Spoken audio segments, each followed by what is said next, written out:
Qué bueno saludarlos a todos, volvernos a ver. Gracias que el Señor nos sostiene, nos da bendiciones, nos da salud y lo más importante que nos da su Torah para que podamos aprender. Eh, es un privilegio, queremos compartirles hoy que es un privilegio estudiar la Torah. Eh, Quizás de lo que haremos en el milenio mesiánico o en la era mesiánica milenial, cuando Yeshua vuelva, de las cosas que haremos y que serán más interesantes, será poder eh, estudiar Torah, así como se hace en Shabbat, como lo hacía el pueblo de Israel en el año sabático. ¿Recuerdan cuando hablamos del año sabático que cesaban sus obras y lo más importante era estudiar Torah y, y el Señor bendecía la cosecha? Algo así será en el milenio.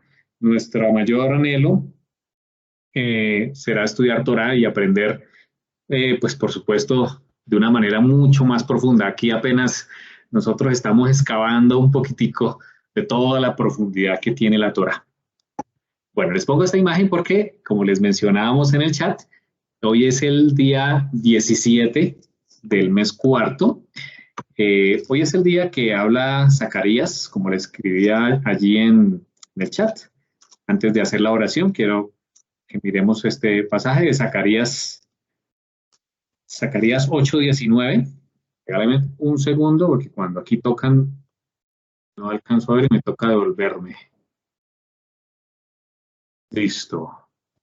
Bueno, entonces, en Zacarías 8:19 dice, así ha dicho Adonai de los ejércitos, el ayuno del cuarto mes, ahí lo nombra, que es el día de hoy, el ayuno del quinto, el ayuno del séptimo y del décimo mes se convertirán, es una profecía, se convertirán para la casa de Judá en gozo y alegría, eso es lo que esperamos, y en festividad solemne. Amad pues la verdad y la paz. Es una profecía mesiánica, nos está diciendo que en el reino milenial o en el milenio mesiánico, cuando Yeshua vuelva a esta tierra a poner en orden todas las cosas, estos ayunos, los días de ayuno se convertirán en alegría. Eso estaremos haciendo. Y el día de hoy, este ayuno, el ayuno de hoy, proviene precisamente de algunos eventos, como el que estamos viendo aquí en pantalla. Un día como hoy, un 17 del cuarto mes, el pueblo de Israel se cansó de esperar a Moisés. Habían pasado 40 días desde que se otorgó la Torá. Y Moshe no regresaba. No sabían qué le había pasado. Quizás murió, decían. Entonces, hagámonos un Dios. Hicieron precisamente un becerro. Por supuesto que Aarón se los permitió y colaboró allí. Eh, y Aarón, pues lo que pensaba Aarón es que iban a adorar al Eterno, pero el pueblo dijo, esto es una fiesta. Y se enredaron en sus fiestas, en la idolatría, en la fornicación, en otros pecados, eh, como vemos aquí. Digamos que este fue el gran pecado de Israel. Cuando se habla del pecado de Israel, quizás este es el más importante. Ese día, pues Moshe rompió las tablas de la ley al llegar a la base del monte, pues precisamente porque la ley los señalaba a ellos. También un día como hoy, eh, unos años más adelante, más o menos en el año casi llegando al 600 antes de Cristo, eh, los babilonios llegaron y rompieron la muralla y apresaron al rey de Jerusalén, al rey de Israel. Ese fue el principio del fin para Israel, porque semanas más tarde pasaría esto. Sería incendiada la ciudad, el santuario, el primer templo, perdón, el templo que Salomón había construido, hermoso templo, fue destruido. Y también un día como hoy inició el asedio también de los romanos en contra de los judíos que estaban allí y que luchaban cerca del año 70, exactamente el año 69 de nuestra era. Esto fue profetizado por Yeshua cuando él dijo que no quedaría piedra sobre piedra y fue incendiado. Un día como hoy inició el asedio. Sabemos que es en el quinto mes que también estaremos de ayuno cuando se cumpla el día en que fue destruido tanto el primero como el segundo templo. Por eso aprovechamos hoy para ayunar, para hacer arrepentimiento, para no caer en los mismos errores, porque sabemos que la destrucción vino como consecuencia de, de los mismos pecados. La Torá lo decía, la Torá claramente decía que si el pueblo se rebelaba, si no obedecía, pues serían desterrados, sus ciudades serían asoladas, y eso fue lo que pasó hasta el día de hoy. Gracias a Dios que pues la nación de Israel como tal en este día ya tiene nuevamente un territorio a partir de 1948, tema que es profecía bíblica también y lo estudiaremos en otro momento. Pero por ahora lo que nos toca es orar, hacer arrepentimiento para que el Señor tenga misericordia de nosotros. Muy bien, vamos a pasar ahora sí al tema de hoy. No sé si con esa introducción hay preguntas. Bienvenidas todas las preguntas. Muy bien.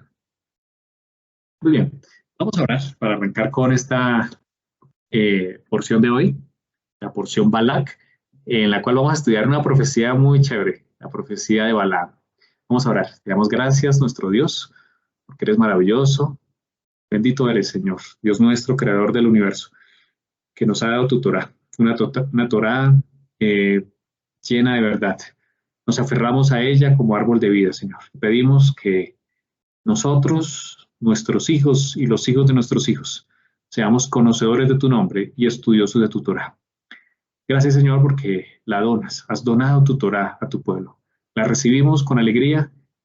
Queremos, Señor, en amor, solo por eso, solo por amor, obedecerte, agradeciendo por todo lo que es, tu fidelidad, tu amor, tus cuidados, Señor.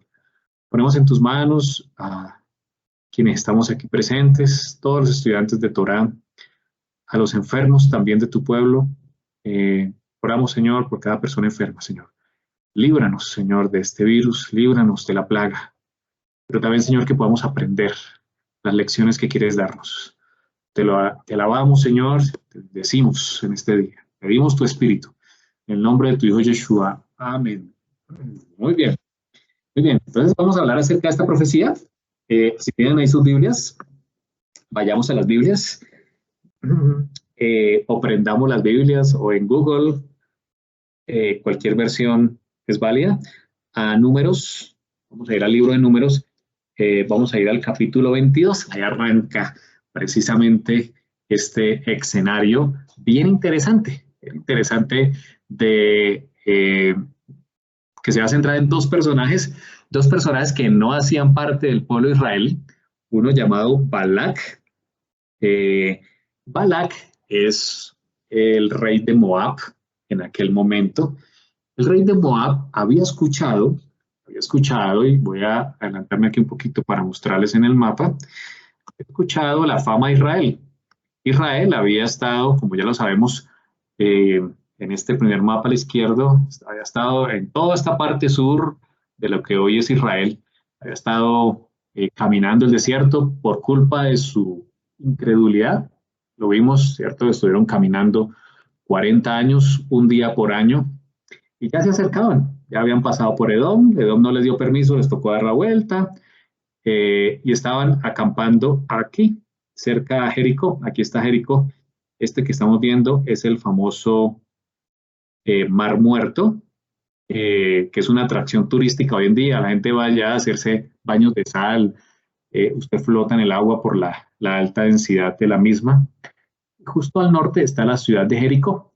Jericó está a 400 metros bajo el nivel del mar. Es una ciudad baja, contraria a Jerusalén. Jerusalén está casi a 1000 metros sobre el nivel del mar, de tal forma que para ir de Jerusalén a Jericó se desciende.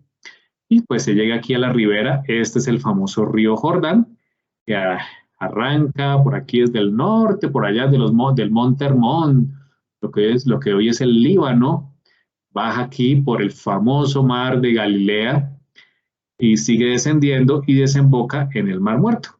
En este río, famoso río Jordán, donde fue bautizado Yeshua, donde hizo Tevilá, justo ahí estaba Jericó.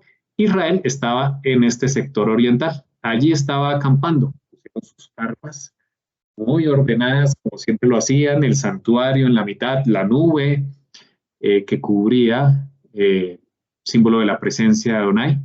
Y aquí en la parte sur estaba este rey que se llamaba Moab. En ese momento Moab ocupaba un territorio un poco más grande y Moab, dice la escritura en el capítulo 22, no los vamos a leer todos hoy, no alcanzamos, se llenó de miedo, se llenó de tanto miedo de todo lo que Israel ya había hecho, porque a todos los que se ha enfrentado Israel para llegar hasta este punto, a todos los había derrotado. Y él sabía que no era por la fuerza de Israel, o sea, los reyes de aquel momento sabían que no era una fuerza natural, sino que era una fuerza sobrenatural que acompañaba a Israel durante ese peregrinaje y hacía derrotar a todos sus enemigos. Así que el rey de Moab, que es Balac, se llenó de mucho miedo y se acordó de un personaje que vivía, vamos a pasar a este mapa, el de la mitad, aquí está Moab, aquí está el, el Mar Muerto, el Jordán, está más reducido el mapa. Había un personaje que vivía en esta zona, en Petor. Petor está cerca aquí al río Éufrates.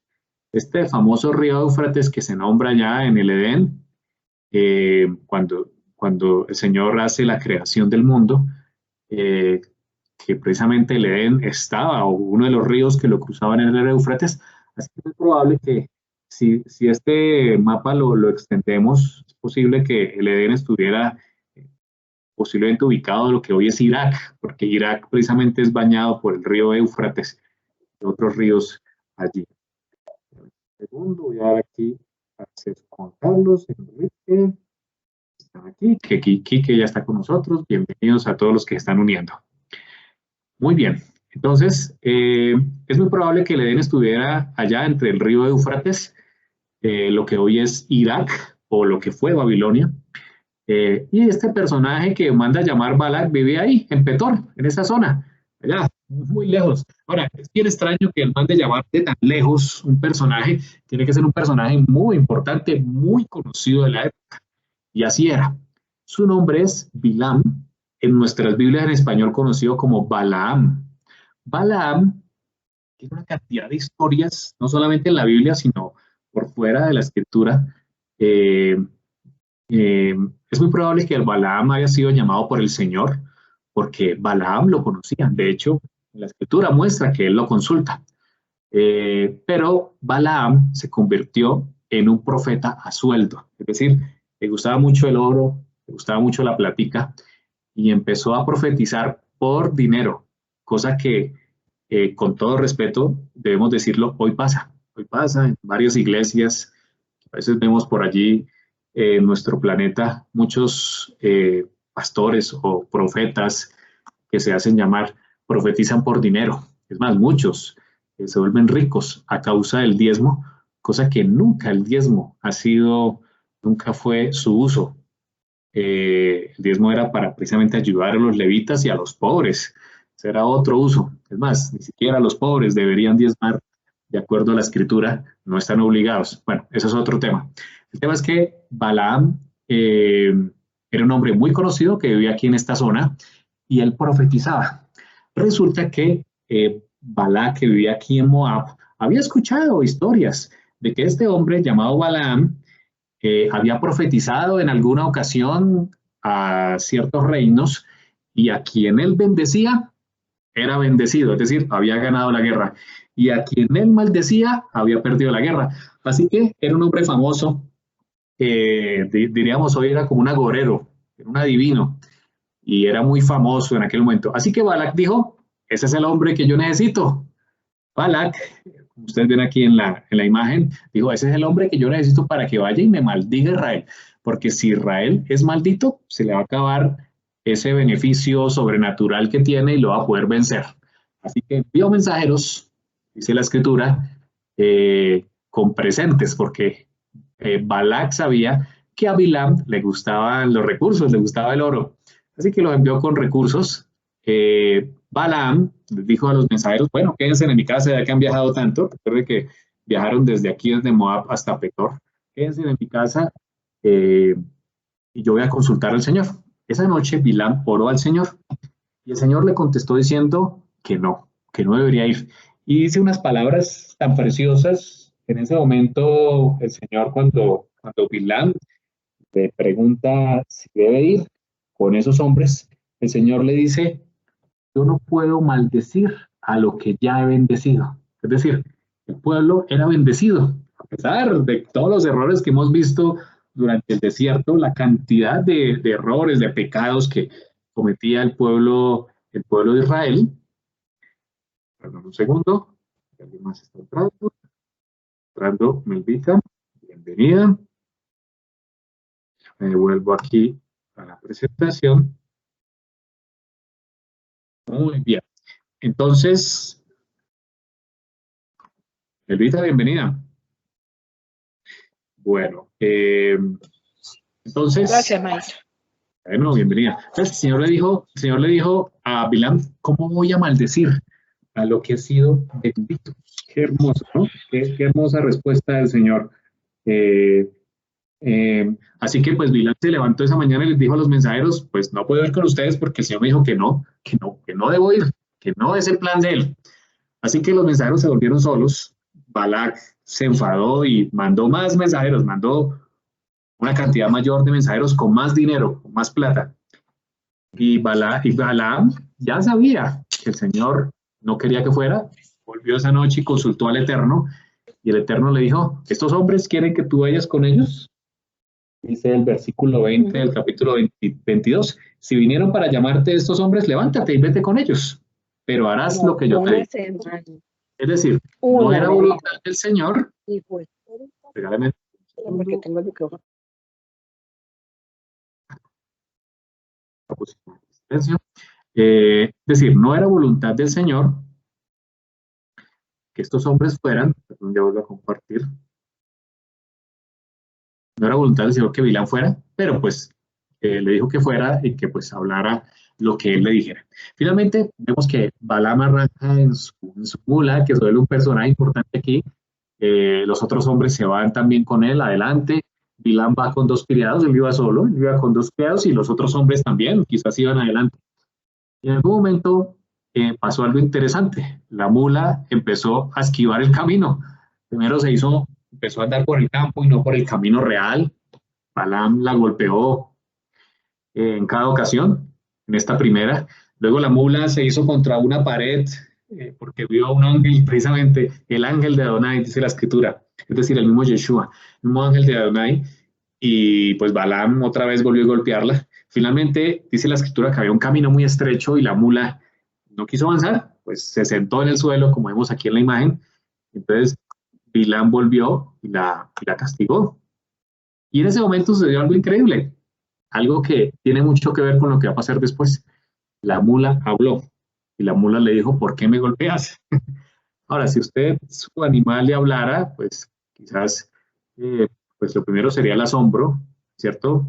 El asombro y la duda y quizás la sorpresa de por qué. Pero parece que Bilam no le importó y empezó a platicar, empezó a hablar con la mula y le dice, pues porque tú 3 veces te has desviado el camino. Y la mula le dijo, yo tantos años te he servido, siempre has cabalgado en mí. Y en ese momento el Señor abrió los ojos de Bilam y vio un ángel. Vio el ángel de Adonai de frente, con su espada desenvainada, quien le dijo, si no hubiera sido por tu mula, yo ya te hubiera eliminado. Bilam se arrodilló y dijo, Señor, ¿qué hago? ¿Me devuelvo? Y el Señor le dijo, no, irás, pero dirás lo que yo ponga en tu boca. Así fue que pues Bilam obedeció y se presentó delante de Balac con su mula y se fueron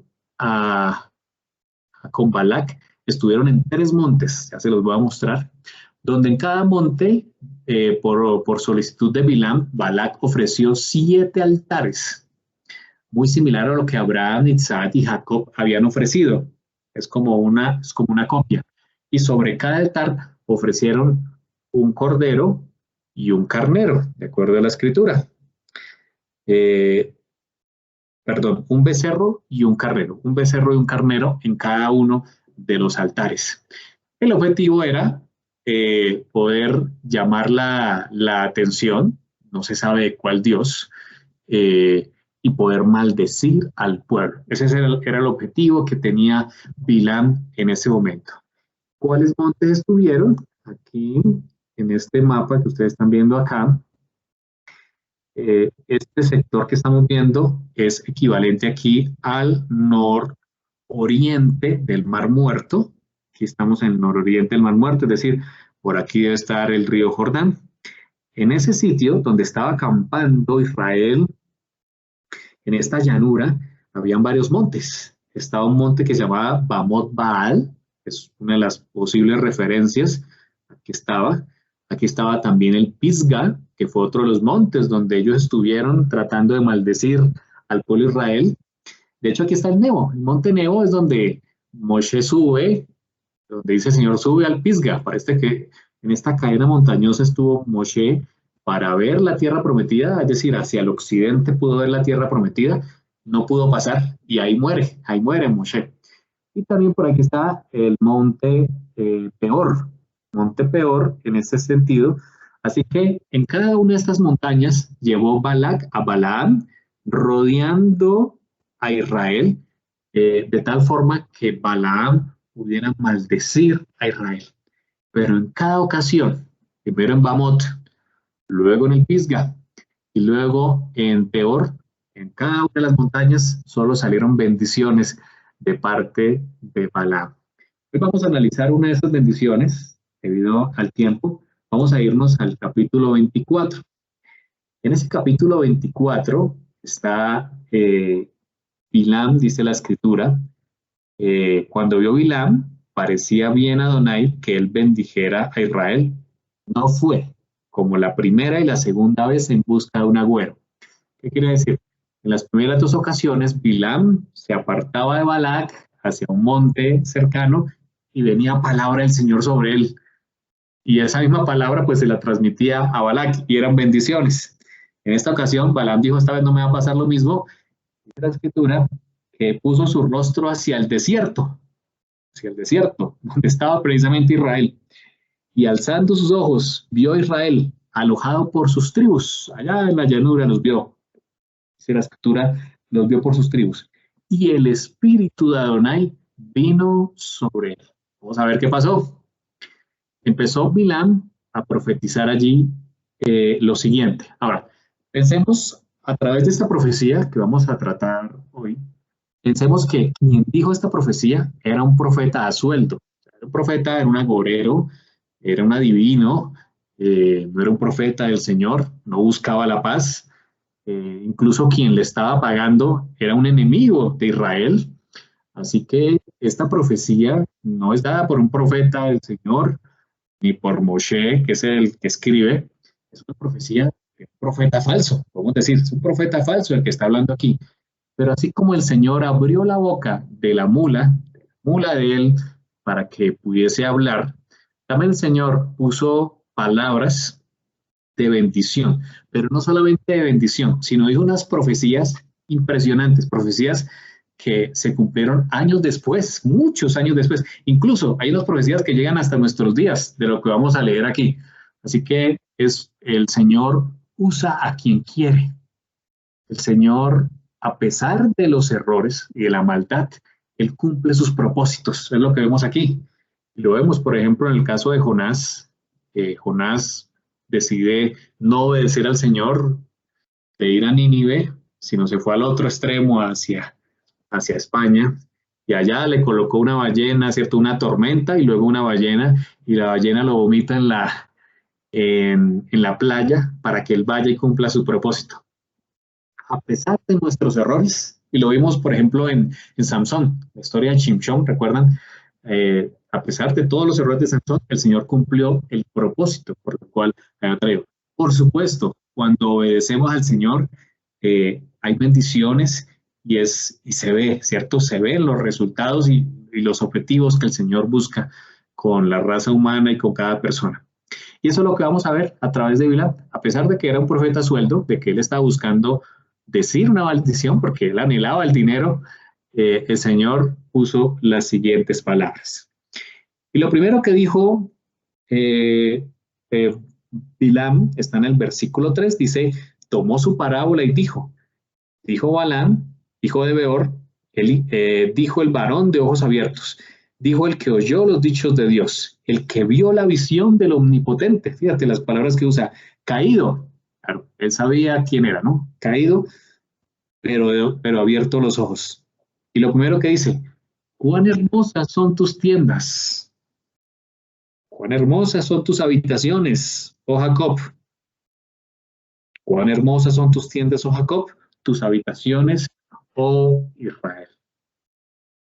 Él vio las habitaciones, vio las tiendas, ¿cierto? Y quizás no solamente allí, en tema físico, dicen los sabios que las tiendas de Israel no daban la puerta una a la otra, o sea, no daban la puerta a la otra, sino cuidaban la privacidad, eran los rasgos más importantes que tenía Israel frente a todos los pueblos que le rodeaban, por supuesto. Eh, pero no solamente eso, Bilam vio más allá. Quizás vio el santuario allí puesto en el centro de Israel. Porque años más tarde, si vamos al Salmo 84, no pierdan, no pierdan números 24. En el Salmo 84, un salmo eh, dice para los hijos de Coré, precisamente los hijos de Coré que sobrevivieron, dicen, cuán amables, dice aquí el salmista, cuán amables son tus moradas. Un texto muy similar. Cuán amables son tus moradas, oh Adonai de los ejércitos. Anhela mi alma y aún ardientemente desea los atrios de Adonai. Mi corazón y mi carne cantan al Dios vivo. Fíjense que estaba Bilán hablando mucho más allá, iba más al fondo, cuando estaba diciendo cuán hermosas son tus tiendas, cuán hermosas son tus habitaciones, y quizás estaba viendo directamente el santuario. El salmista, que escribe el Salmo 84, también lo dice. Él dice, cuán amables, yo anhelo estar en tu templo, anhelo estar allí todos los días, dice el salmista. Dice el versículo 3 del Salmo 84, aún el gorrión haya casa y la golondrina nido para sí, donde ponga sus polluelos, cerca de tus altares, oh Adonai de los ejércitos, Rey mío y Dios mío, bienaventurados los que habitan en tu casa, perpetuamente te alabarán. Bienaventurado el hombre que tiene en sí sus fuerzas, en cuyo corazón están sus caminos. Atravesando el valle de las lágrimas, lo cambian en fuente, cuando la lluvia llena los estanques. Dice el versículo 10, porque mejor es un día en tus atrios que 1000 fuera de ellos. Escogería antes estar a la puerta de la casa de mi Dios que habitar en las moradas de maldad. El salmista que escribe el Salmo 84 está expresando su anhelo de estar en la casa del Eterno, de acercarse todos los días a hacer tefilá, a ofrecer sacrificios, ofrecer alabanzas al Señor, que es su delicia, ¿cierto? O sea, él quería estar cerca del Eterno. Aquí hay un símbolo de conexión, de comunión, de estar cerca, de caminar con el Señor todos los días. Y es la profecía que precisamente aquí está hablando Bilam cuando dice, cuán hermosas son tus tiendas, tus habitaciones, oh Israel. Está hablando acerca de la comunión, de que hay un pueblo que busca la comunión del Señor, que hay un pueblo que busca estar cerca del Señor, como lo dice el salmista. Así que la primera característica de esta profecía es eso, es comunión, es estar cerca del Señor. Bilam está diciendo que ese pueblo que está allá abajo es un pueblo que habita confiado debajo de las alas del Señor, como lo dice el Salmo 91. Lo siguiente que dice Bilam, en el siguiente versículo, el versículo 10, dice, como arroyos que están extendidas, como huertos junto al río, como aloes, dice aquí, o aloes plantados por Adonai, como cedros junto a las aguas. Aquí está hablando, Bilam está comparando Israel con dos árboles. Gracias. Uno con el aloe y el segundo con el cedro. Por supuesto que son árboles muy interesantes, son árboles muy importantes. El aloe, pues, es una planta donde extraemos la sábila.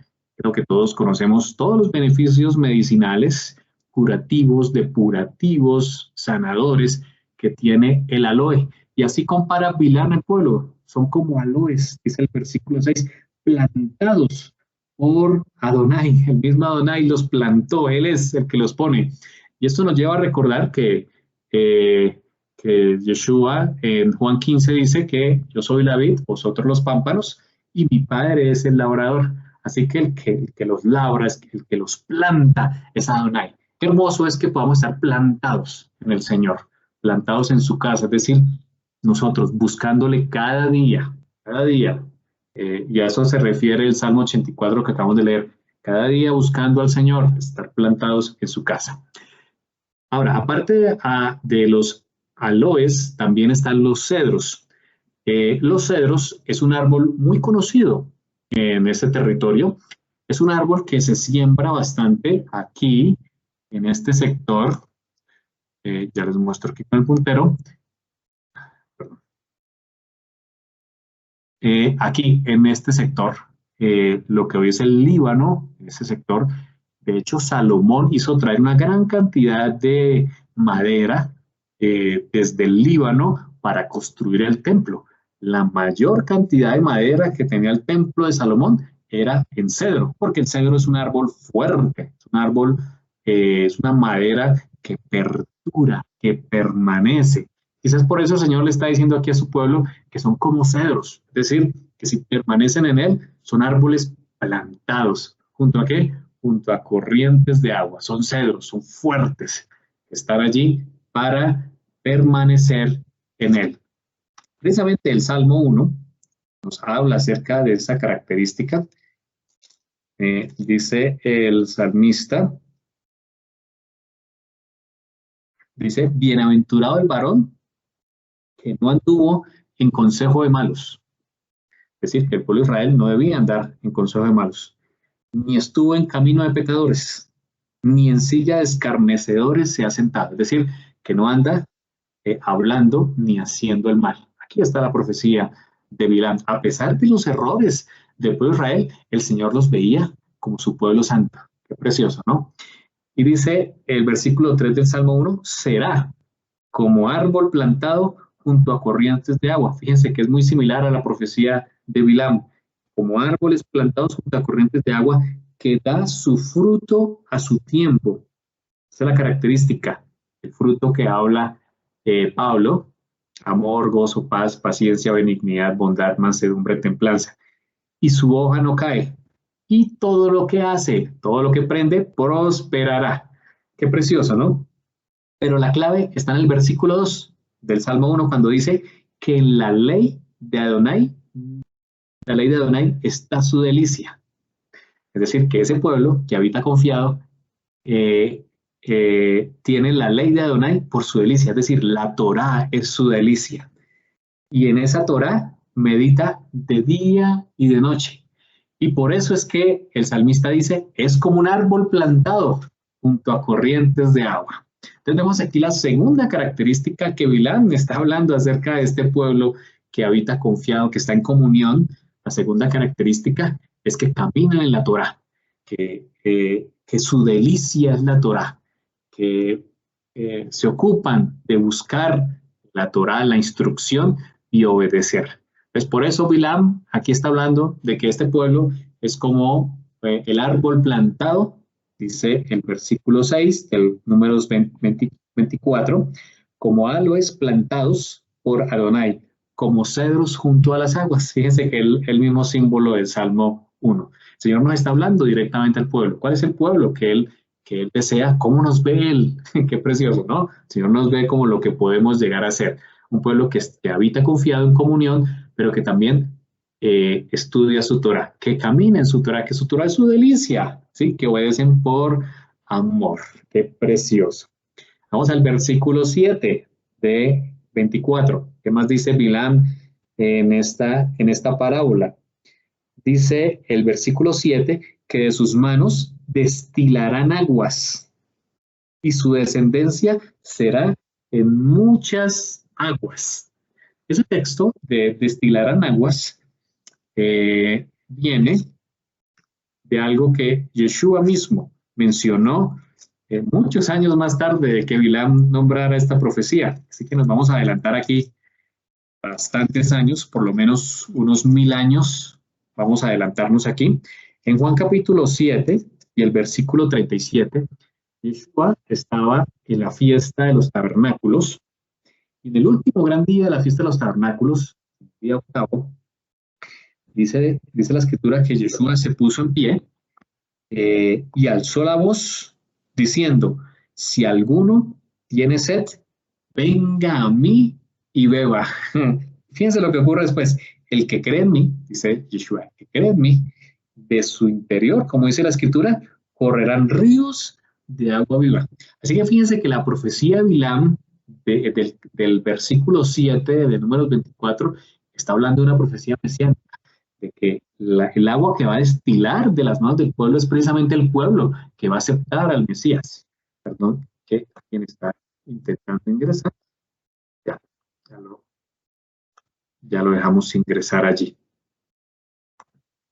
Perfecto. Gracias, qué pena. Tranquilos. Perfecto, bienvenidas nuevamente.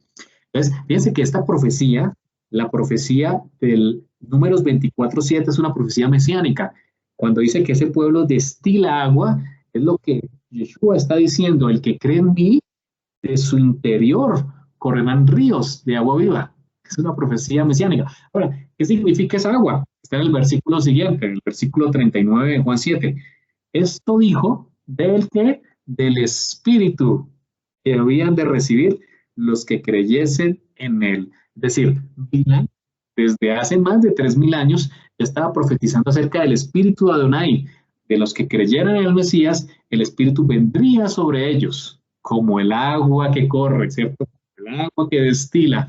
¿Para qué? Para poder impactar a otros. Cuando Yeshua dice que de su interior correrán ríos de agua viva hacia otros, es que cuando tenemos el Espíritu, y esa es la función por la cual desciende el Espíritu en la fiesta de Shavuot o Pentecostés, es para que los discípulos puedan hablarle a otros, predicar, ¿cierto? Dar a conocer la Besorá o el Evangelio, que es la Torá hecha carne, que es Yeshua. Qué precioso mensaje, ¿no? Así que aquí Bilam, en estas primeras 3 características, está nombrando las características del pueblo de Israel. Número 1, es un pueblo que anda en comunión, ¿cierto? Cuán amables son tus moradas. Anhelo estar, ¿cierto? En tus moradas, dice el salmista. Número 2, es un pueblo que medita, que la ley o la Torah es su delicia. Es decir, es un pueblo que anda en la ley. Esa es la segunda característica. Y la tercera característica es que aceptan a Yeshua y por ende tienen el espíritu de Adonai para poder impactar a otros. Fíjense el mensaje evangelístico que Bilam hace 3000 años, sin él saber, estaba dando no solamente a ese pueblo, sino hasta nosotros hoy en día. Nos está diciendo, aquí están las características del pueblo. Este es el pueblo del Señor, el pueblo que el Señor protege y que no permite maldición. De hecho, en el capítulo 22 de Números, cuando arranca la primera bendición de Bilam, él claramente dice, contra Israel no sirven los agüeros, no sirven las adivinaciones, es en vano. Quiere decir, cuando permanecemos en el Señor, ninguna adivinación va a hacernos daño, porque estamos en el Señor. Qué precioso mensaje. Hasta aquí, hasta estas 3 características, Bilam describió al pueblo. ¿Cuáles son esas características que hoy también nos apuntan a nosotros como pueblo del Señor? De aquí en adelante empieza a hacer profecía. A partir de la segunda parte del versículo 7, Bilam empieza a profetizar. Vamos a ver algunas de esas profecías, no todas, que por cierto son preciosas, que nos hablan acerca de lo que vendría más adelante. Lo primero que dice Bilam en Números 24:7, parte B, dice que enaltecerá su rey más que Agag y su reino será engrandecido. Aquí hay una profecía tremenda. Resulta que Agag era un rey o fue un rey que vivió años más tarde. Agag ni siquiera había nacido cuando Bilam está dando esta profecía y la dio con nombre preciso. Y es que Agag iba a ser uno de los reyes de los amalecitas. quizás uno de los últimos reyes de los amalecitas. Vamos a ir a verlo. En Primera de Samuel, el capítulo 15. En Primera de Samuel, capítulo 15, cuando Israel ya tenía su primer rey, años, muchos años más tarde, aparece este hombre, Agag. Dice la escritura, después Samuel dijo a Saúl, Adonai me envió para que te ungiese por rey sobre su pueblo Israel. Ahora pues, está atento a las palabras de Adonai. Así ha dicho Adonai de los ejércitos. Yo castigaré lo que hizo Amalek. Aquí está, Amalek. Y a Israel, al oponérsele en el camino cuando subía a Egipto. Recordemos que Amalek fue el primero, justo cuando salían de Egipto, fue el primer reino, por así decirlo, el primer rey que se enfrentó a Israel. Y se enfrentó por la retaguardia, o sea, ni siquiera fue de frente, sino los atacaron por la retaguardia, donde iban los más débiles. Así que, por causa de eso, el pueblo de Amalek fue maldito, y la orden del Señor sobre Amalek era siempre destruirlos. Así que aquí Samuel, años más tarde, le está recordando a Saúl, rey de Israel, que debía castigar. Entonces le dice en el versículo 3, ve pues y hiere a Amalek, destruye todo lo que tiene, no te apiades de él, mata a hombres, mujeres, niños, aulos de pecho, vacas, ovejas, camellos, asnos. Dice la escritura que Saúl convocó al pueblo, les pasó revista, tenía 200,000 de a pie, 10,000 hombres de Judá, y viniendo Saúl a la ciudad de Amalek, puso emboscada en el valle. Y dijo Saúl a los ceneos, idos, apartados y salid de entre los de Amalek, para que no os destruya juntamente con ellos, porque vosotros mostrasteis misericordia a todos los hijos de Israel, cuando subían de Egipto. Y se apartaron los ceneos de entre los hijos de Amalek, o sea, no tenían que ser destruidos. Y Saúl derrotó a los amalecitas desde Ávila hasta llegar a Sur, que está al oriente de Egipto. Y tomó aquí, que dice la escritura, en el versículo 8, a este rey, al que Bilam había profetizado. O sea, Bilam profetizó a este rey muchísimo tiempo antes de que existiera. Y aquí aparece que Saúl tomó a ese rey, a Agag. Parece que Agag era uno de los reyes más importantes de aquel momento. Como les menciono, quizás fue uno de los últimos reyes que tuvieron los amalecitas. Dice que lo tomó vivo,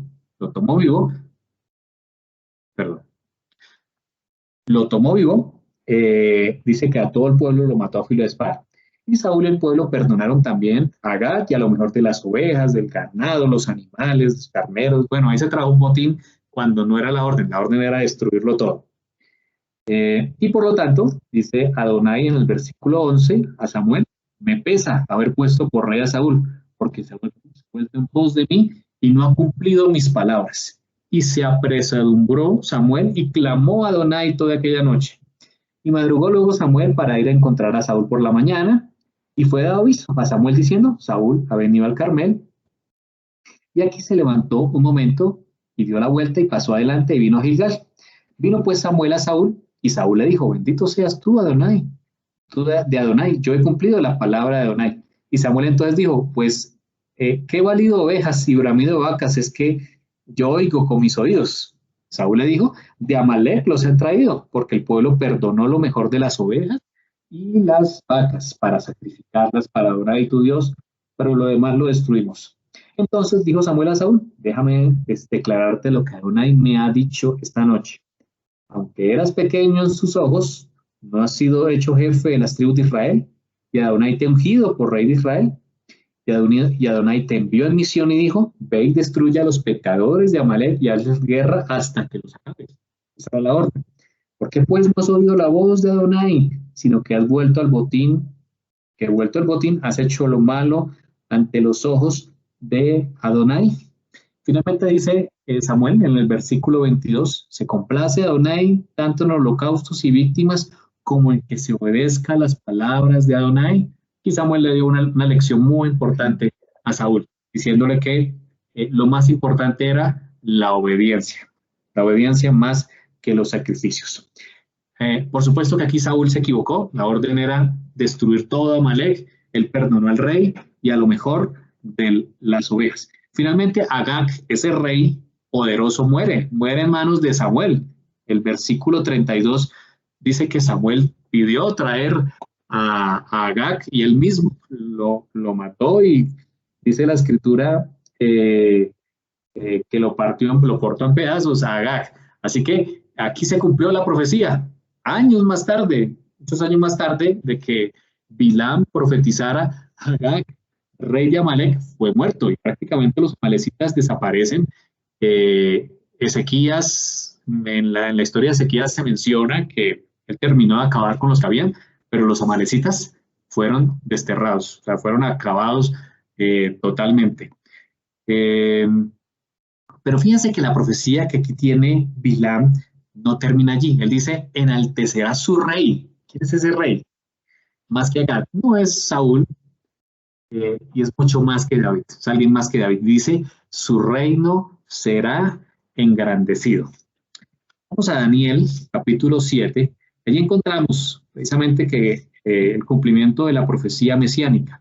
Aquí nos está hablando en Daniel, capítulo 7, versículos 13 y 14.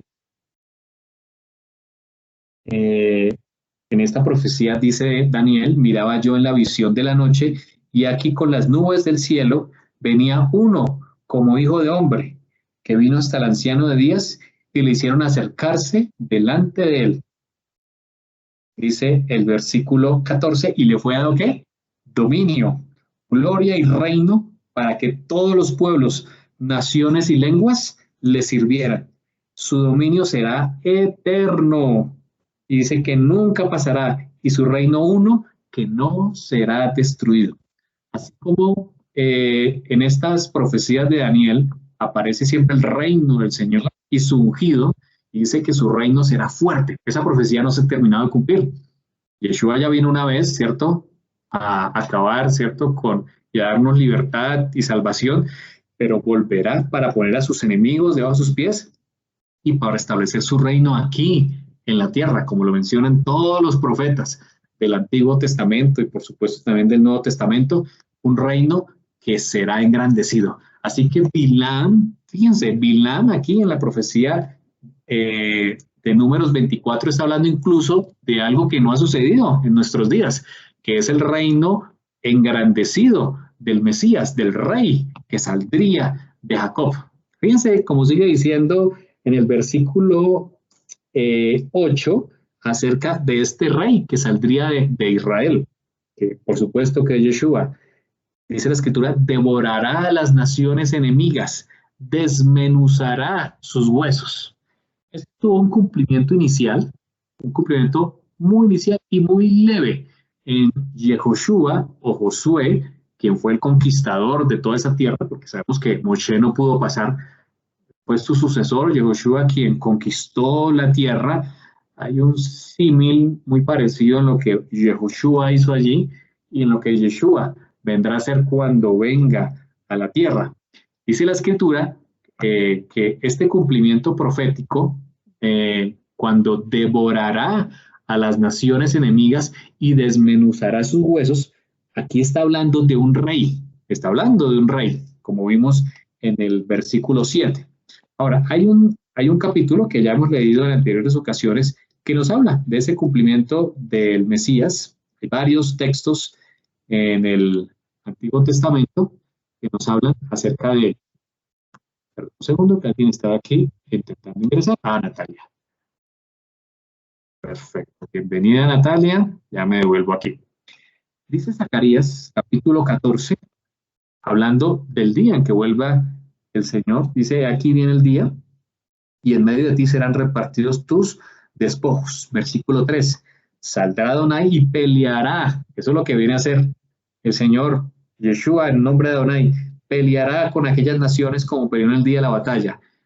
Pondrá, dice, se afirmarán sus pies en aquel día sobre el monte de los olivos que está enfrente de Jerusalén. Recuerden que la vez pasada, en la lección pasada, vimos que el monte de los olivos está frente a Jerusalén. Bueno, en ese monte de los olivos, el Mesías colocará sus pies cuando vuelva por segunda vez. Y el monte de los olivos se partirá en dos. Vamos a adelantarnos al versículo 9. Adonai será rey sobre toda la tierra. Aquí está el cumplimiento de Bilam. Bilam está profetizando algo que no ha sucedido todavía. Adonai será rey sobre toda la tierra. En aquel día Adonai será uno y uno su nombre.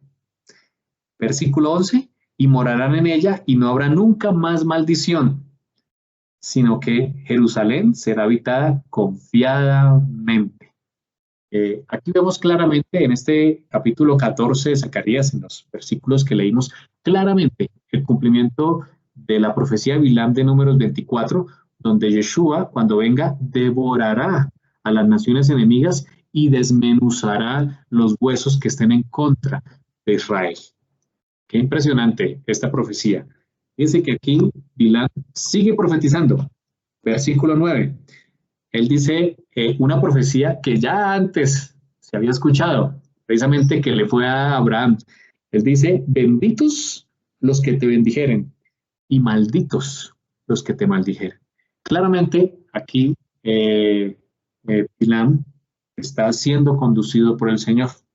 Si retrocedemos un poco, cuando el Señor llama a Abraham, vemos en Génesis capítulo 12, versículo 3, cuando Dios llama a Abraham precisamente, él le dice, cuando le dice que haré de ti una gran nación, de la cual tú y yo somos parte, y engrandeceré tu nombre y serás bendición. Él dice, bendeciré a los que te bendijeren y a los que te maldijeren, maldeciré.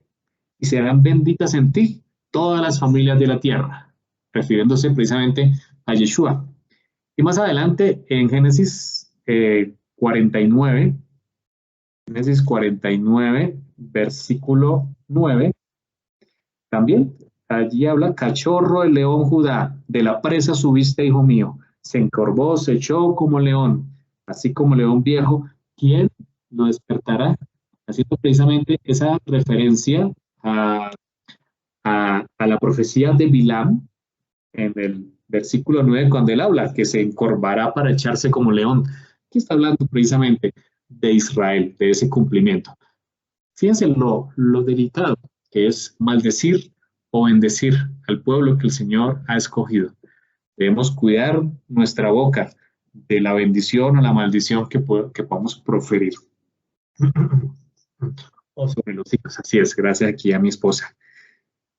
Sigue diciendo la profecía de Balaam, en la segunda parte, después del versículo 10, cuando Balac se pone bravo y le dice, yo te traje para bendecir y tú ya los has bendecido 3 veces. Así que huye, vete de aquí. Pero Balaam le dijo, tengo algo más que decirte. Te indicaré, dice el versículo 14, te indicaré lo que este pueblo ha de hacer al tuyo en los postreros días. Y hace la misma introducción del capítulo, de los primeros versículos del capítulo 24, y empieza en el versículo 17 a hablar de las siguientes profecías mesiánicas. Dice él, saldrá estrella de Jacob, y se levantará cetro de Israel.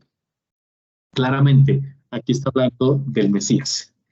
Esto que Bilam habló aquí acerca de saldrá una estrella de Jacob, siendo Bilam del oriente, de la zona del Éufrates, como vimos allá en Petor, el tema de la estrella se volvió muy famoso. Se volvió tan famoso que dice la escritura en Mateo 2 que unos sabios, que conocemos nosotros como los Reyes Magos, unos sabios de Oriente, vieron la estrella. Así que esta profecía de Bilam no era solamente acerca de que saldría uno que sería como estrella, por supuesto, que cuando se habla de una estrella es alguien fuerte, es algún rey, sino que también iba a haber una estrella que indicaría el nacimiento del Mesías. Por eso en Mateo 2, unos magos, dice la escritura, unos magos que vivían en esa zona, que quizás, de acuerdo a esta profecía de Bilam, aprendieron a ver el cielo y a entender cuándo se levantaría el rey. Dice Mateo 2, cuando llegan estos hombres a Jerusalén diciendo, ¿dónde está el rey de los judíos que ha nacido? Porque su estrella hemos visto. Fíjense, ahí está el cumplimiento. Esa estrella salió.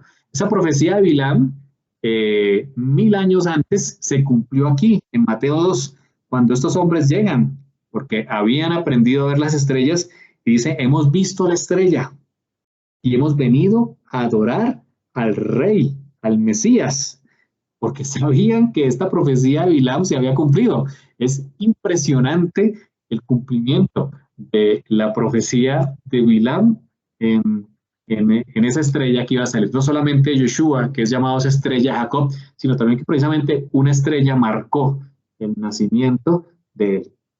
También en Hebreos capítulo 1, versículos 8 y 9, el Señor, hablando acerca del Hijo de Yeshua, haciendo referencia al Salmo 45, dice, tu trono, oh Dios, por el siglo del siglo, cetro, ahí está la palabra, cetro de equidad, es el cetro de tu reino. Ahí está el cumplimiento que Bilam dijo muchos años antes, el salmista después escribió, y aquí el autor de Hebreos vuelve a repetir, habla del cetro, como Bilam está diciendo allí. Has amado la justicia y aborrecido la maldad, por lo cual te ungió Elohim, el Elohim tuyo, con óleo de alegría más que a tus compañeros. Claramente está hablando de Yeshua aquí. Y ese Yeshua sería esa estrella de Jacob, que precisamente también una estrella iba a marcar su nacimiento, y que tendría un cetro, dice la escritura, un cetro de equidad, es el cetro de tu reino. Este cetro, ¿alguien tiene alguna preguntita? ¿No? Ese cetro que habla aquí la escritura, ya me devuelvo nuevamente, ya vuelvo a compartir pantalla, perdón. Ese cetro que habla la escritura allí en Hebreos capítulo 1, dice que es un cetro de equidad, es el cetro de tu reino. Por supuesto que el Mesías tiene esa cualidad, la cualidad de la equidad, pero esa cualidad se verá reflejada nuevamente, o será reflejada cuando establezca su reino en la tierra. Aquí nuevamente, tanto Hebreos como Bilam está hablando del reino milenial, cuando esa estrella que iba a salir de Jacob tendría un cetro, es decir, va a ser el rey de la tierra. Eso va a ser precioso, ¿cierto? Cuando el Mesías reine sobre la tierra. Volvamos a Números 24. Dice en el versículo 18, perdón, versículo 17, la segunda parte, que ese rey heriría las sienes de Moab. Heriría las sienes de Moab. Ahora, precisamente, Balak, quien es el que está aquí escuchando, es el rey de Moab. Así que la profecía no era muy buena para él. Eso tuvo cumplimiento. Vamos a Isaías 15. Eso se cumplió. En los días de Isaías, la destrucción total de los moabitas. Los moabitas es un pueblo que nace de Lot. Recuerden, cuando Lot sale huyendo de Sodoma y Gomorra, su esposa se convierte en sal por volver a mirar hacia atrás, queda con sus hijas, se esconde en una cueva. Las hijas creen que pues ellas no va a haber más hombres para procrear y emborrachan a su papá y se acuestan con él una noche diferente cada una. De ellas nacen tanto los moabitas como los amonitas. Así que Moab y Amón fueron enemigos del pueblo de Israel y vienen de este pecado de las hijas de Lot con él. Y por lo tanto también sobre ellos vendría la destrucción. En Isaías capítulo 15, Isaías habla acerca de esa destrucción de Moab. Dice, profecía sobre Moab. Cierto, de noche fue destruida Ar de Moab. Y empieza a nombrar cada una de las ciudades de Moab. Reducida a silencio. Subió a Bajit, a Dibón, ciudades de Moab, lugares altos a llorar. Sobre el Nebo, ahí está el monte Nebo, y sobre Medeba, aullará Moab. Toda cabeza de ella será rapada, toda barba rasurada. Dice versículo 3, se ceñirán de silicio en sus calles, en sus terrados, en sus plazas, aullarán todos, deshaciéndote en llanto. Pasemos al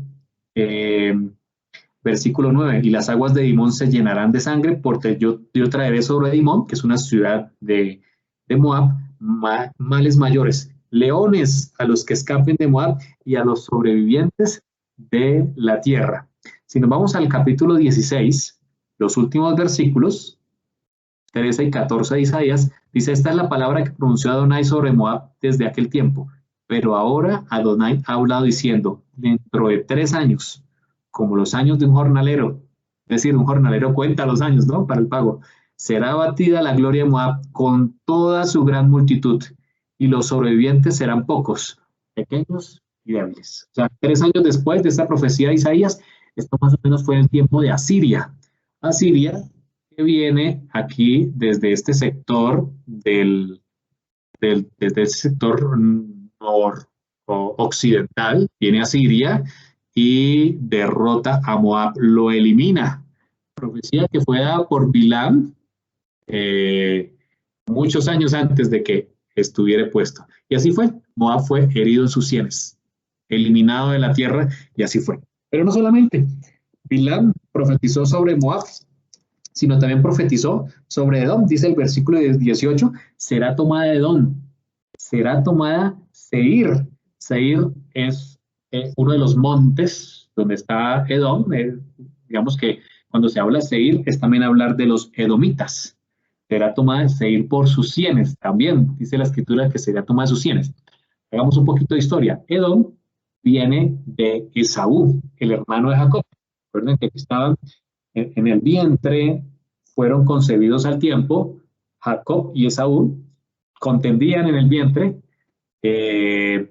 Edom nace primero y Jacob agarra el pie de Edom al nacer, como queriendo coger su lugar.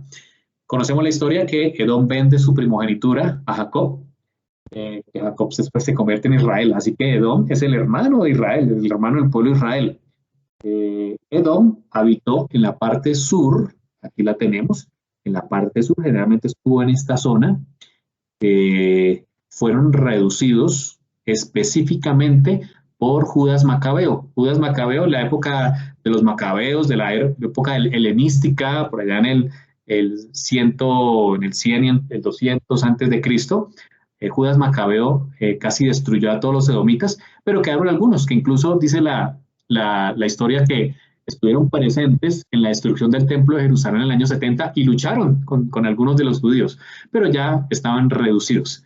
Edom, que pues vemos aquí que la escritura no dejó pasar a Israel, entre otros males que le causó, también había un castigo sobre ellos. Y vemos precisamente en Ezequiel capítulo 35, la profecía contra Edom. Allí la vemos, vino a mí palabra de Adonai diciendo, hijo de hombre, pon tu rostro hacia el monte Seir, esto es Edom, y profetiza contra él. Así ha dicho Adonai el Señor, y aquí yo estoy contra ti, oh monte de Seir, y extenderé mi mano contra ti. Ahí está. Y te convertiré en desierto y soledad. Esa fue la profecía que Ezequiel, muchos años más tarde, confirmó lo que Bilam había dicho aquí muchos años antes. Fíjense cómo termina el versículo 15, con el versículo 15 del capítulo 35 de Ezequiel. ¿Cómo te alegraste sobre la heredad de la casa de Israel? Porque fue asolada. Así te haré a ti, está diciendo Adón. Asolado será el monte de Seir, y todo Edom, todo él, y sabrán que yo soy Adonai. Así que Edom también fue asolada y convertida en desierto.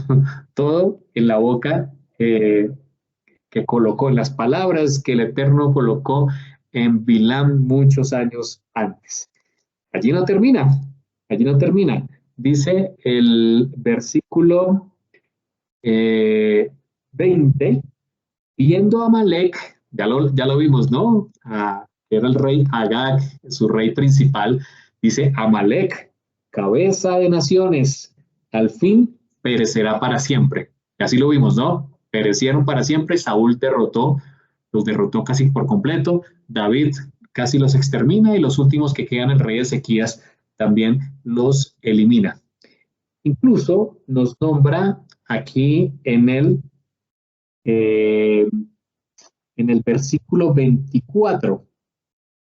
versículo 24, dice, vendrán naves de la costa de Quitín, es decir, de Chipre, que es el mismo Chipre, es decir, del occidente vendrían naves y afligirán a Siria y también a Heber, mas él, es decir, el que venga de la costa, el que venga desde Quitín, perecerá para siempre. Esto tuvo un cumplimiento interesante en Daniel 11:30. En Daniel 11:30, vamos a ubicarnos allí eh, en, el momento que ocurre. Daniel 11, pues está hablando precisamente de los reyes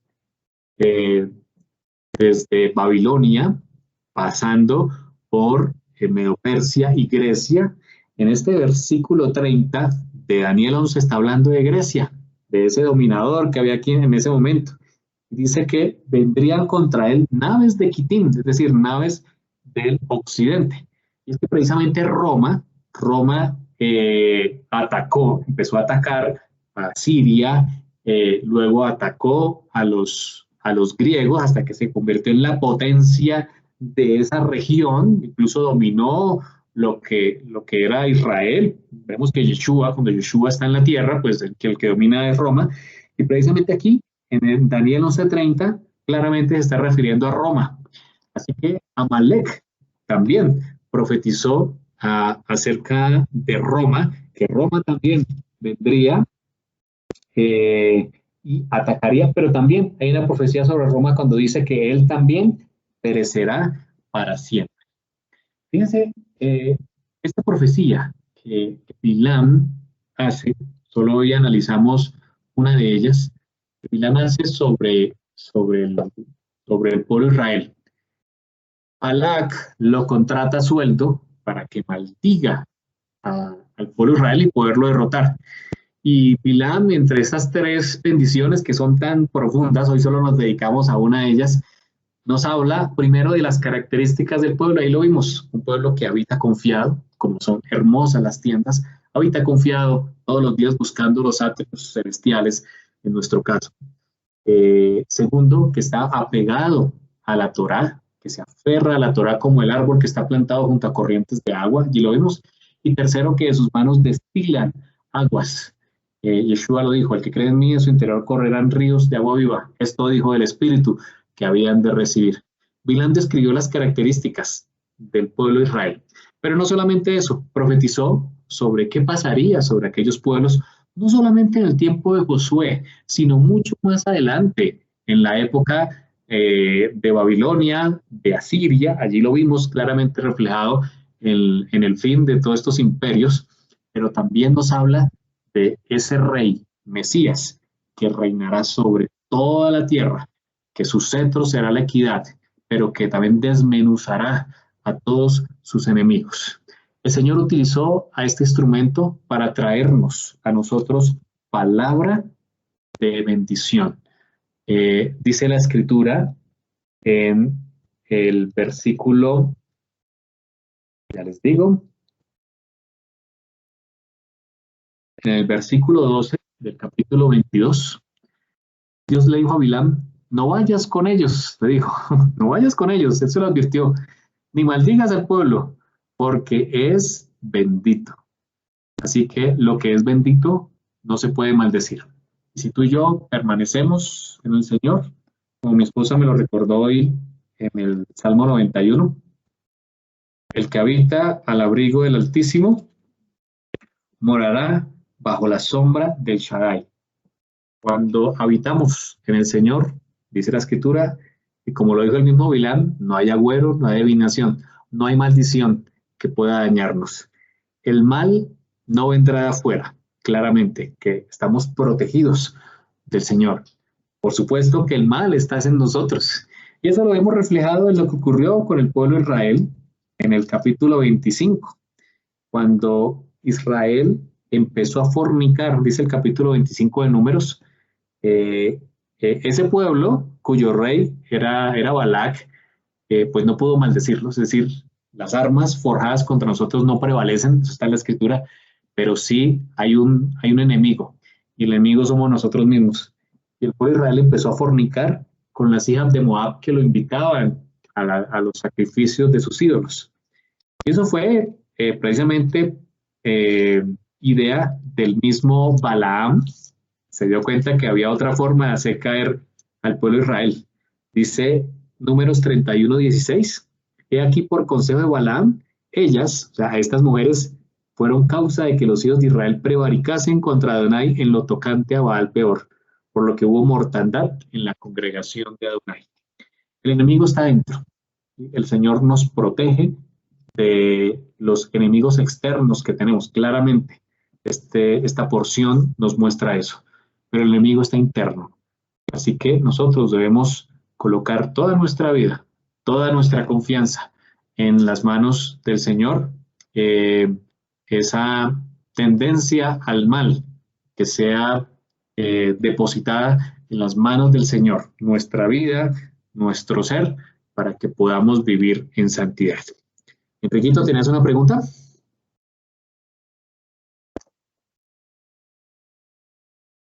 Adelante, Enriquito.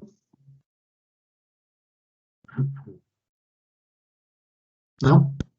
No. Bueno, es que te vi allí la mano levantada. Entonces, bueno, vamos a orar y pasamos a preguntas o comentarios que ustedes tengan. Oremos, te damos gracias, Señor, porque nos habla, Señor, a través de tu Torá. Tu Torá es preciosa, Señor. Como lo mencionamos, estaremos estudiándola, comprendiéndola en el reino milenial de Yeshua aquí en la tierra. Será nuestra delicia, Señor. Queremos que desde ahora, como lo mencionamos en el Salmo 1, que la ley, la Torá, sea nuestra delicia. Queremos, Señor, andar en tus atrios, buscarte todos los días en comunión, estar plantados como árboles junto a las aguas. Y también, Señor, creyendo en el Mesías, aceptando el Espíritu de Adonai, para que fluya esa agua viva, fluya de nosotros hacia otros, hacia quienes nos rodean, Señor. Gracias, Señor, porque a pesar de nuestros errores y la maldad, tú usas instrumentos para tus propósitos. Tú gobiernas, Señor, el universo, gobiernas la tierra. Y un día, Señor, cuando suene la séptima trompeta, el Hijo del Hombre aparecerá y vendrá a esta tierra para vivir y poner en orden todas las cosas. Te alabamos, Señor. Pongo en tus manos a cada uno de nuestros amigos aquí reunidos. Las necesidades las ponemos en tus manos, Señor. Líbranos, Señor, de la plaga, de la mortandad, Señor. Venimos con Teshuvá en este día, con arrepentimiento en nuestro corazón, para hacer rectificación como pueblo de nuestros pecados, Señor. Perdona nuestros pecados, Señor. Que si es tu voluntad, la plaga pueda acabar. Pero de cualquier forma, Señor, enséñanos a vivir de la forma que nos has enseñado en tu palabra, de la forma que quieres que vivamos.